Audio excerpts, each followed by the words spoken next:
तो दोस्तों आज की वीडियो का टॉपिक है, कहने की ज़रूरत नहीं है, पीछे देखो पीछे। तो पीछे देखो क्योंकि हम जेसीबी की सर्विस के बारे में बात करने जा रहे हैं। तो जेसीबी 3DX हमारे पास में है और उसकी 500 घंटे वाली सर्विस आज हम करने जा रहे हैं। तो उसकी सर्विस के दौरान हमें क्या क्या चीज़ चेंज करनी होगी, जैसे कि हम फ्यूल फिल्टर, ऑयल फिल्टर और ट्रांसमिशन फिल्टर और एयर फिल्टर, ये मस्ट है, ये हमें चेंज करने होते हैं। तो इनको कैसे चेंज करेंगे, कहाँ से क्या खोलना होता है, वो सब जानकारी आज आपको इस वीडियो में प्रॉपर मिलने वाली है। तो दोस्तों ऐसी ही इंटरेस्टिंग वीडियो के लिए हमारे साथ आप जरूर जुड़े रहें।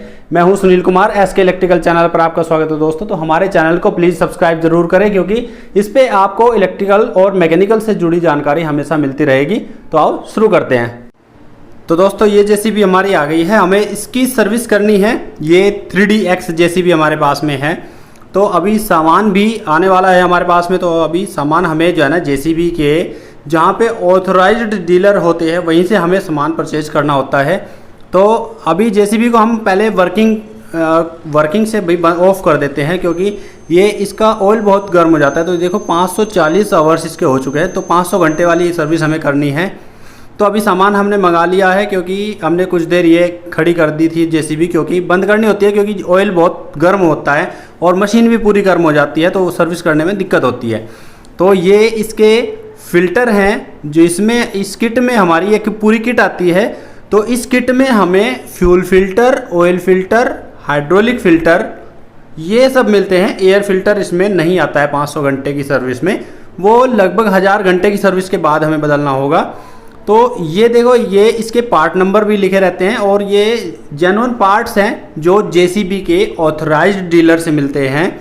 और ये हमारा हाइड्रोलिक फिल्टर है जो हाइड्रोलिक टैंक में लगेगा। तो इस तरह का ये फिल्टर होता है। ये इसका पार्ट नंबर यहाँ पे दिया हुआ है। इस तरह की पैकिंग में ये आते हैं, पूरी किट एक आ जाती है। और इसके अलावा हमारे पास में 15 लीटर की एक ऑयल की बाल्टी ये हो गई।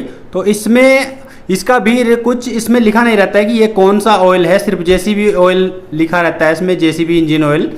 लेकिन ये 15W40 ही होता है क्योंकि डीजल के इंजन में वही इंजन ऑयल यूज़ होता है मोस्टली। तो अब हम इसको इस पोजीशन पे खड़ी कर देंगे जिससे कि हम इसके नीचे आसानी से जा सकें, क्योंकि हमें इसके नीचे जाने की ज़रूरत पड़ती है सर्विस करने के दौरान। तो अभी हम पहले इसके आगे का भी पोर्शन ये खोल देंगे और सेफ्टी लॉक को लगाना ना भूलें क्योंकि किसी भी मिस हैपनिंग से बचने के लिए ये सेफ्टी लॉक लगाना ज़रूरी है, जिससे कि अगर बाय चांस ये डाउन हो भी जाए तो इतना डाउन ना हो कि कोई एक्सीडेंट कर सके। तो सबसे पहले एयर फिल्टर हम खोलेंगे। एयर फिल्टर क्या, इसमें कोई सा भी फिल्टर हम खोलेंगे तो वो इतना आसान नहीं रहता है कि इसमें बहुत कंजस्टेड जगह रहती है। तो इस तरह से यहाँ से हमें इसके 3 लॉक ये खोल के इसमें एयर फिल्टर को निकालना होता है क्योंकि उसमें सबसे ज़्यादा डस्ट इकट्ठी हो जाती है, वो डस्ट हमें साफ़ करनी होती है। वैसे तो कंपनी इसमें एयर वगैरह मारने के लिए मना करती है, लेकिन हम अगर हमारे पास में कंप्रेसर है तो इसे हम कंप्रेसर से ज़रूर साफ़ करें क्योंकि उससे अच्छी सफाई हो जाती है। देखो इसमें कितनी ज़्यादा डस्ट हो गई है और इतनी ज़्यादा डस्ट होने में इंजन को, जैसे हमें सांस लेने में हमें दिक्कत होती है तो ऐसे इंजन को भी हवा लेने में दिक्कत होती है। तो अब हम इसे कंप्रेसर से ऐसे साफ़ करेंगे जिससे अंदर की तरफ से बाहर की तरफ सारी धूल निकल जाए। तो इस तरह से हम इसकी सफाई करेंगे फिल्टर की और एयर फिल्टर को बिल्कुल साफ़ कर देंगे। और अभी ऑयल का काम हम इसको साफ़ करने के बाद ही करेंगे क्योंकि जिससे कि इसमें कोई चिकनाई हम ना लगा पाएँ, तो इसे बचा पाएँ चिकनाई लगने से। तो ऑयल का काम हम बाद में करेंगे, पहले ये एयर फिल्टर बिल्कुल साफ़ करके हम इसको वहीं पर लगा देंगे जहाँ से हमने ये खोला है। अब ये बिल्कुल साफ़ हो गया है। तो अब इसको हम पहले फिट कर देते हैं, उसके बाद ऑयल का काम शुरू करेंगे। तो हम पहले इसको फिट कर देंगे। तो इसको इतना आसान नहीं रहता है दोस्तों, ये बिल्कुल एकदम कंजस्टेड जगह में रहता है। तो यहाँ पे ये ऐसे फिट किया जाता है और इसका वापस इसका कवर लगा के हम इसके लॉक लगा देते हैं। वैसे तो जब नई जेसीबी रहती है तो इसके सर्विस इंजीनियर ही इसको करते हैं, लेकिन हमारे पास में अगर पुरानी है तो हम इसको देखकर, और जो बंदे इस काम को सीखना चाहते हैं तो उनके लिए थोड़ी हेल्प हो जाएगी। तो इसलिए हमारी वीडियो का ये मकसद है कि आप इसको देखें और कुछ ना कुछ आपको सीखने को ज़रूर मिलेगा कि कहाँ क्या लगता है। तो इस तरह से इसके लॉक लगा दिए जाते हैं और एयर फिल्टर का कवर हमारा ये बंद हो जाता है। तो यहाँ से एयर फिल्टर का काम ये पूरा हुआ, सफाई हो गई है। अगर ऐसी कंडीशन में होगी चेंज करना पड़े तो चेंज ही करना होता है। और इसके नीचे झुककर हमें इसका इंजन ऑयल का एक नट खोलना होता है और बाल्टी हमें तैयार रखनी पड़ेगी, जिससे कि ऑयल जो हमारा निकलेगा इसमें से पुराना ऑयल, वो हम किसी बाल्टी में, अभी हमारे पास में बाल्टी अवेलेबल नहीं थी तो हमने ये लिया था। ये नट हमें नीचे से खोलना होता है, तो इसमें ये लगती है गोटी की, यही लग जाती है यहाँ पे, इसकी ये हैंडल में जो गोटी लगी हुई है तो यही इसमें डायरेक्ट लग जाती है और इसी से ये खुल जाता है। तो अब इसका ऑयल निकलना शुरू हो गया है, तो अब हम तब तक फ़िल्टर ऊपर के चेंज कर लेंगे, इसके नीचे ये आसानी से रख के, और इसका ऑयल फ़िल्टर हम पहले चेंज कर लेंगे क्योंकि ऑयल अब निकल रहा है इसमें से। तो यहाँ से ये इसका ऑयल फ़िल्टर खुल जाता है और इसको हम फेंक देते हैं क्योंकि ये यूज़लेस है। अब नया फ़िल्टर हम इसमें रिप्लेस करेंगे, तो ध्यान रहे ये ऑयल फ़िल्टर है जो हम यहाँ पे रिप्लेस कर रहे हैं। तो ऑयल फ़िल्टर को हम रिप्लेस करने के बाद में फिर हम फ्यूल फ़िल्टर पे जाएंगे और इसी तरह से हम बारी बारी से, क्योंकि एयर फ़िल्टर का काम हम कर चुके हैं और यहाँ पे ये पार्ट सारे जेसीबी की ही ब्रांडिंग के हैं। और इस तरह से ये ऑयल फ़िल्टर का काम करने के बाद में हम यहाँ पे फ्यूल फ़िल्टर हमें हाइड्रोलिक टैंक के बराबर में मिलेगा और ये हमारा फ्यूल फ़िल्टर हो गया, डीजल फ़िल्टर। यहाँ पे दो लगे रहते हैं लेकिन एक को हम इतनी जल्दी नहीं खोलते हैं। ये जो लंबा वाला लगा रहता है इसको हम खोल लेते हैं और जो छोटा वाला फ़िल्टर है इसमें वो हम 1000 घंटे पे लगभग खोल देंगे और उसको तब हम चेंज करेंगे। तो अभी ये चेंज कर लेते हैं और इसके ऊपर नीचे के पार्ट हमें ये खोल लेने होते हैं और इस तरह से इसको निकाल के ये फ़िल्टर हमारा यूज़लेस हो जाएगा और नीचे का और ऊपर का पार्ट इसका हम संभाल के रखें ताकि नए फ़िल्टर में भी हम इसको रिप्लेस कर सकें।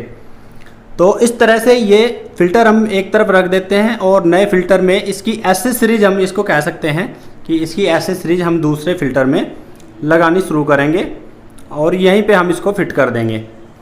तो इस तरह से ये हमने नया फ़िल्टर ले लिया और इसकी एसेसरीज इसमें फिट कर ली है और इसको अब हम लगा देते हैं। इनमें हमें किसी में भी ऑयल भरने की ज़रूरत नहीं रहती है क्योंकि इसमें ये जो टेक्नोलॉजी है वो फ्यूल इंजेक्टेड पंप रहता है इसमें, तो वो उसको हम एक दो बार चाबी ऑन करेंगे तो इसमें सब में फ्यूल अपने आप भर जाता है। तो उसमें हमें कुछ ज़्यादा करने की ज़रूरत नहीं रहती है, कोई पंप मारने की ज़रूरत नहीं रहती है, ना ही कोई एडवांस में ऑयल भरने की ज़रूरत रहती है, ये सब ऑटोमेटिक हो जाता है। तो ये एडवांस सिस्टम, इसमें एडवांस फीचर्स दिए हुए हैं और इसमें इसका नोटिफिकेशन भी आ जाता है, सर्विस रिमाइंडर भी दिखाई देने लगता है डिस्प्ले में। तो अब हम इसको यहाँ से हमारा ट्रांसमिशन फ़िल्टर चेंज होगा, जो जिसमें ट्रांसमिशन ऑयल रहता है, तो वो यहाँ से हम फ़िल्टर चेंज कर देंगे इसका। तो ये बहुत ही कंजेस्टेड जगह में रहते हैं दोस्तों, तो इस तरह से ये आप देख सकते हैं कि यहाँ से ट्रांसमिशन फ़िल्टर इसका खोलना होता है। और इसमें वैसे तो हम बेल्ट यूज़ करते हैं लेकिन बेल्ट ज़्यादा दिन चलती नहीं, तो हम देसी जुगाड़ इसका कर लेते हैं। तो लगभग 10 mm की वायर कॉपर की हम इसमें ले लेते हैं और उसी को बेल्ट की जगह इस्तेमाल करते हैं, तो लॉन्ग लाइफ चलती है, वो मजबूत रहती है। तो उसी से हम इसको खोलने का काम ले लेते हैं क्योंकि बेल्ट जल्दी जल्दी टूट जाती है। तो इस तरह से हम इसको खोल लेंगे और यहीं पे ही दूसरा नया फ़िल्टर हम रिप्लेस कर देंगे। इसमें इसके जेसीबी के हमें नीचे आना होता है, ये बराबर साइड में हमें नहीं मिलता है, ये बिल्कुल एकदम नीचे बैठ के तब रिप्लेस करना होता है। तो इस प्रोसेस में हमें जेसीबी के नीचे बैठना ही पड़ेगा। ये नया फ़िल्टर हम इसमें रिप्लेस करेंगे। इसमें भी कोई ऑयल भरने की हमें अलग से ज़रूरत नहीं है, सब अपने आप हो जाए क्योंकि मोस्टली फ़िल्टर इसके उल्टे लगे रहते हैं, कोई भी सीधा इतना नहीं रहता है कि इसमें हम ऑयल भर के और इसे फिट करें।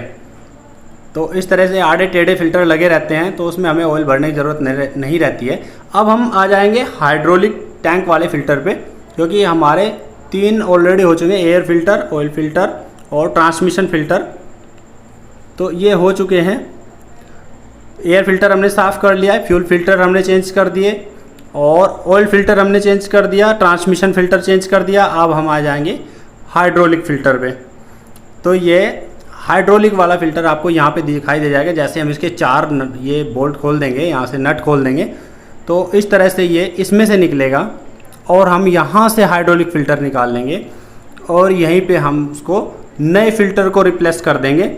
तो ये हमारा हाइड्रोलिक टैंक है और ये हमारा हाइड्रोलिक फ़िल्टर है। तो आपको ये ध्यान रखना है कि इस तरह का ये जो फ़िल्टर है ये हमारा हाइड्रोलिक फ़िल्टर है और इसमें इसके बराबर में भी एक फ़िल्टर लगा रहता है, उसको भी हम दिखाएंगे क्योंकि जहाँ से ये एयर लेता है वहाँ पे भी एक फ़िल्टर लगा रहता है, बिल्कुल छोटा सा फ़िल्टर होता है। तो उसको भी हम कैप खोल के दिखा देंगे इसकी।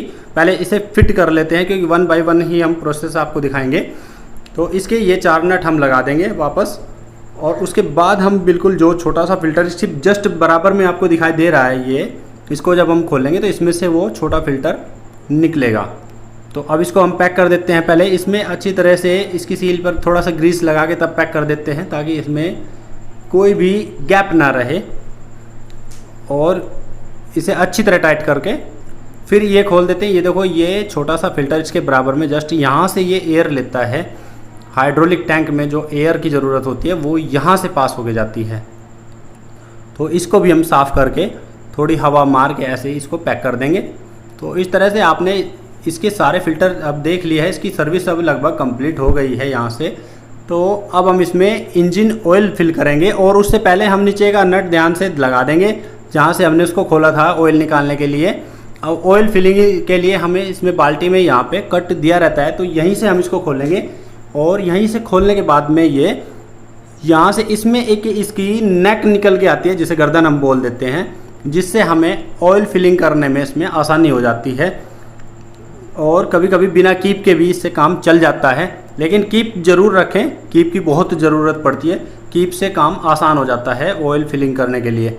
तो अभी ये इसकी नेक बाहर आई है, तो हम इसको ऐसे निकाल देंगे और इसमें से एक छेद ऐसे करेंगे जिससे कि इसमें हवा का सर्कुलेशन बन जाए और ऑयल आसानी से इसमें डल जाए। तो यहाँ पे इसका मुंह अच्छी तरह साफ़ करके और इसमें एक कीप रखने के बाद में हम इसको ऑयल फिल कर देंगे इसमें। और कीप भी साफ़ सुथरा रखें, इसमें मिट्टी विट्टी ना लगी रहे, जितना हो सके साफ़ ही काम करें। और ये 15 लीटर इसमें पूरा हम डाल देंगे। इसमें बिल्कुल हमें बचाना नहीं होता है, पूरा 15 लीटर फिल करना होता है। और इसके बाद इसकी कैप को बंद कर देंगे। और इसके बाद में हम इसके गेज के बारे में भी आपको बताएंगे। तो इसके बराबर में जो गेज दिखाई दे रहे हैं ये, तो एक इसमें से ये जो हमने निकाला है ये आपका ट्रांसमिशन ऑयल का गेज है। और इसकी जस्ट बराबर में जब हम इसको कैप को बंद करके आपको दिखाएंगे, ये जो येलो कलर का जो इसकी नोब लगी हुई है ये हमारा ऑयल फिल्टर है। तो इस तरह से ये ऑयल का गेज है। तो ऑयल और ट्रांसमिशन ऑयल ये दोनों, यानी इंजन ऑयल और ट्रांसमिशन ऑयल के गेज हैं। तो अब हम इसको सेफ्टी लॉक को रिमूव करेंगे, क्योंकि इसको ध्यान से हमें खोल के रखना चाहिए। जहाँ से हमने इसको उतार के लगाया था वहीं पे हम इसको फिट कर दें।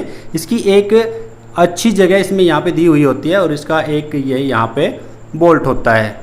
तो इस तरह से हम इसको फिट कर देंगे। तो दोस्तों, उम्मीद है कि आपको इससे थोड़ी तो जानकारी ज़रूर मिल रही होगी। अगर आपको थोड़ी सी भी जानकारी मिल रही हो तो हमारे चैनल को प्लीज़ सब्सक्राइब ज़रूर करें। और सर्विस रिमाइंडर हटाने के लिए इसमें यहाँ पे दिया रहता है, इसको भी उसके सर्विस इंजीनियर ही कर पाते हैं। तो यहाँ पे इनका डोंगल फिट हो जाता है और सारे के सारे फ्यूल सिस्टम सब यहीं पे दिए रहते हैं इसके। और इसमें वो अपने मोबाइल में ऐप के ज़रिए इसका सर्विस रिमाइंडर ये रिमूव करते हैं और तब ये मशीन रनिंग में आ जाती है। अब यहाँ पे इस प्रोसेस में ये सर्विस कंप्लीट हो जाती है। तो दोस्तों, हम यही चाहेंगे कि आपको बहुत कुछ समझ में आए, नहीं आए तो आप कमेंट करना। धन्यवाद।